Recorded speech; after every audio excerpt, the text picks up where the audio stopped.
If someone walks into your meeting and says, "Great news, our model just hit 94% accuracy, we're ready to ship it," that should not make you feel any better. Because here's what no one is telling you. Accuracy is a math metric, but your business lives with real life consequences. And those two things are not the same. So if you're about to deploy an AI model or you already have one deployed and the only metric you're looking at is accuracy, let's fix that. Hey, I'm Landon Doss. I'm a DevSecOps engineer. I've been in this field ever since I was 19. I've built more softwares than I can count on my fingers, and I'm a certified AWS machine learning engineer with a ton of other certs. All right, here's the lie. Accuracy treats all mistakes as equal. It doesn't care what the model got wrong. It just counts how many times it was wrong. So if your model is 95% accurate, that means 95 was right and only 5 was wrong. That sounds pretty good, right? Wrong. Because in the real world, some mistakes are annoying and some mistakes are catastrophic. Here's a story from my own experience because trust me, I've been on the other side of this plenty of times. I built an app and it's live on the Play Store and App Store. And it used the custom trained model I built to give them personalized recommendations on their body and a score. I trained it from scratch and just shipped it. But there was a problem. 1 out of every 10 uploads, it would return a big fat 0. So I'm sitting there thinking, do I retrain the model for $1,000 or do I just continue to ship it? So I did the math in my head. If 100 people sign up and then 10 people get the 0, would they just laugh it off or would they just close the app and forget about it? And I convinced myself that they would probably just laugh it off and re-upload. To me, it wasn't worth the 1K. Your boy was dead wrong. And I wanted to test my theory, so I added a bunch of logging in there. And when people were on their 3-day free trial and they got the 0, they didn't laugh it off. They didn't think it was funny. They would just close the app and forget about it. That's 0 LTV, which is lifetime value. So if 1,000 people go for a free trial and 100 of them get a 0, that's 100 people that's guaranteed to not convert. And that's when it hit me. I wasn't optimizing for accuracy. I wanted to optimize for trust during the user experience. And one bad result during a trial isn't a 10% error rate. That's 100% churn rate. So here's what I did. I had 2 options. Number 1 was I could retrain the model for $1,000 and figure out how to get it to stop returning zeros. Or I could build a clever system into the product layer. And I went with option 2. So I basically just added a button that says see results when the model would return a 0, and it would just resend the photo to the model. So from the user's perspective, the app worked perfectly fine. And from my perspective, I saved $1,000 in retraining the model. So remember this, the business did not care that the model was right 9 out of every 10 times. It cared that the users felt it fail once. That's the difference between optimizing for accuracy and user experience. That's why accuracy is lying to you, because it doesn't measure what actually matters. Does this feel broken to the user? All right, let's zoom out because this obviously is not just about fitness apps. Let's say you're building a spam filter. Mistake 1 is letting the email slip through that's spam. It's not a big deal, you just delete it. Mistake 2 is it blocks the email from your biggest client and deals fall through, it's catastrophic. But accuracy sees that as the same thing, one wrong prediction. It doesn't ask what broke, who got hurt, and what did it cost. Accuracy doesn't ask what happens when we're wrong, and that's the only question that matters. And that right there is why 95% accuracy can still destroy your business. Because it's not about how often are you wrong, it's about what happens if you're wrong. Let me give you another real world example. Let's talk fraud detection. And this is where the accuracy lie gets very expensive. You're running an e-commerce site and you put a fraud detection in there to catch bad transactions. And your data scientist comes back and says, bro, this thing's 97% accurate. We got to put this on.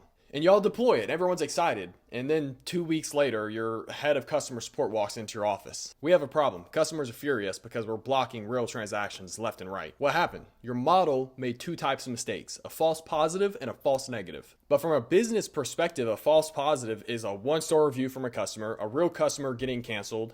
His transaction doesn't go through. He has to call support. Support costs, that's $250, and then blah, blah, blah. It goes downhill from there. But a false negative is a transaction that's fraud that goes through. That's a $12,000 loss that you have to eat. Do you see the problem? Your 97% accuracy model doesn't really know the difference. And on a span of 10,000 transactions, that's 3%, and that's 300 wrong answers. Now your head of support is mad, but your CFO, he's thrilled. Why? Because you guys just saved $200K worth of fraudulent transactions in Q2. And those extra false positives are just customers that have to call support to get the transaction to go through. It's not a big deal. They just call support and boom, it goes through. So you have to look at the trade-offs. You guys can either lose a bunch of money in fraud or you can piss a few customers off. And this is a strategic business decision.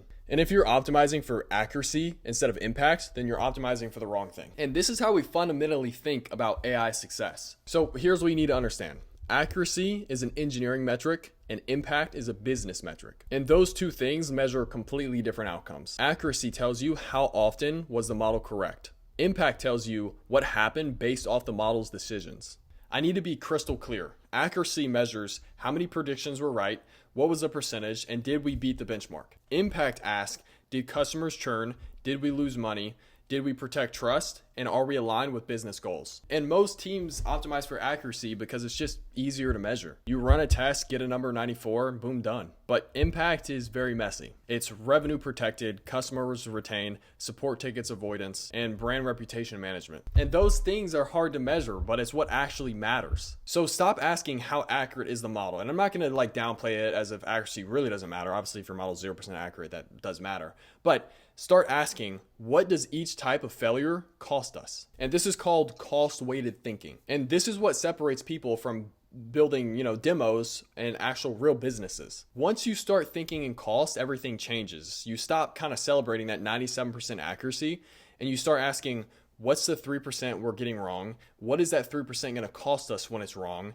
And what dollar impact does each error have? And this is one quote that you have to remember. Businesses don't optimize for correctness. They optimize for acceptable failures. Now, when you hear that quote, I don't want you to think, oh, well, my model's 40% accurate. I can just, dick off the other 60%. That's not what I'm saying. There's obviously a balance to this stuff because your model is going to be wrong sometimes. That's guaranteed. The question isn't, can we get to 100% accuracy? The question is, when we are wrong, can the business survive it? And that depends completely on what type of wrong you're dealing with. Okay, so if accuracy is wrong, then what metric should you be using? So here's the framework that I use personally. CPE is cost per error. So instead of asking how often are we wrong, ask what does each type of wrong cost us?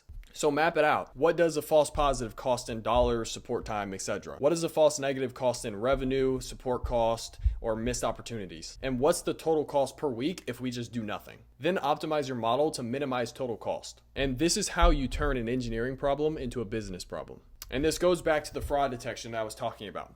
If your model's 94% accuracy with $50,000 a month in fraud losses, you retune it and your accuracy drops to 91% and you get more false positives, but let's say your fraud drops to $15K a month. Would that be the right move? Maybe, maybe not. You just have to look at your business. It would be lower accuracy, but perhaps a better business outcome. And then the churn impact. And this is what happened with the example that I gave with my fitness app. Yes, 90% accuracy, but the 10% error rate was 100% churn rate. So this is what I tracked and what you can track as well. What was the churn rate after a failed prediction? How many users retry versus just leave? And what was the drop off at critical moments like checkout, etc.? And if one failure after onboarding kills conversion, you don't have a model problem, you have a product design problem. Which leads to the next one, trust preservation. And this is the most underrated metric. The question is, does the system know when to refer to a human? Because here's the thing, users don't expect perfection most of the time. They expect the system to know its limits. So an example would be if you have a chatbot on your website and your chatbot says, I don't know, let me connect you to a specialist. And then boom, you throw it to a human. The user feels heard and the problem solved. Because a model that returns a chatbot that confidently gives a wrong answer will lose trust with your business pretty instantly.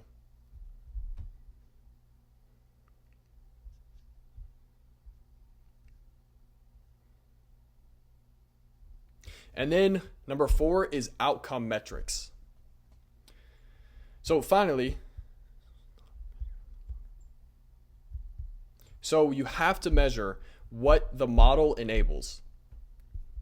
The real metrics are conversion rate, retention, resolution rate, revenue protected, and time saved.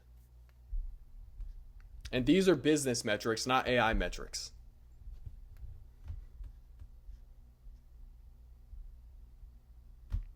So let's say you deploy a loan approval model and it's 96% accurate or whatever. What you need to measure is how many loans were approved that should not have been approved. How many good applicants were denied? And then what's the net impact on our profit? Because let's be honest, that's the number you care about if you're a founder, or that's the number your CEO cares about. Not accuracy, impact.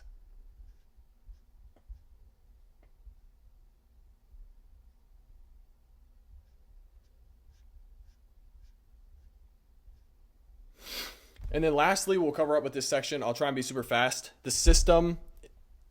And lastly, we'll cover with this metric. I'll try and be super fast, but models versus systems. So AI success isn't really about models. It's about systems around the models. An AI model is a component inside a system that makes predictions. It takes input, runs some math, and then returns output. A system includes input validation, the model, confidence scoring, fallback logic, monitoring, logging, UX layer, etc. That's a system. And honestly, I might be bold for saying this, but a model is a very small part of that system. And let me give you another example from my fitness app. This is what the pipeline, and let me give you an example of a system from the pipeline of my fitness app. A user uploads a photo, it validates the image, sends it to a model, checks the result. If 0, retry. If 0 again, retry. If success, display, and then log everything that happened. And the model, that's only step 3.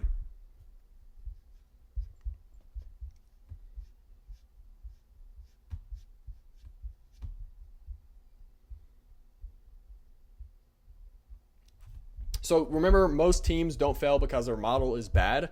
It's typically because no one ever sits down and asks what's wrong. So remember, I'll finish up. Remember that most teams don't fail because the AI model's bad. They fail because no one sits down and asks what wrong cost us.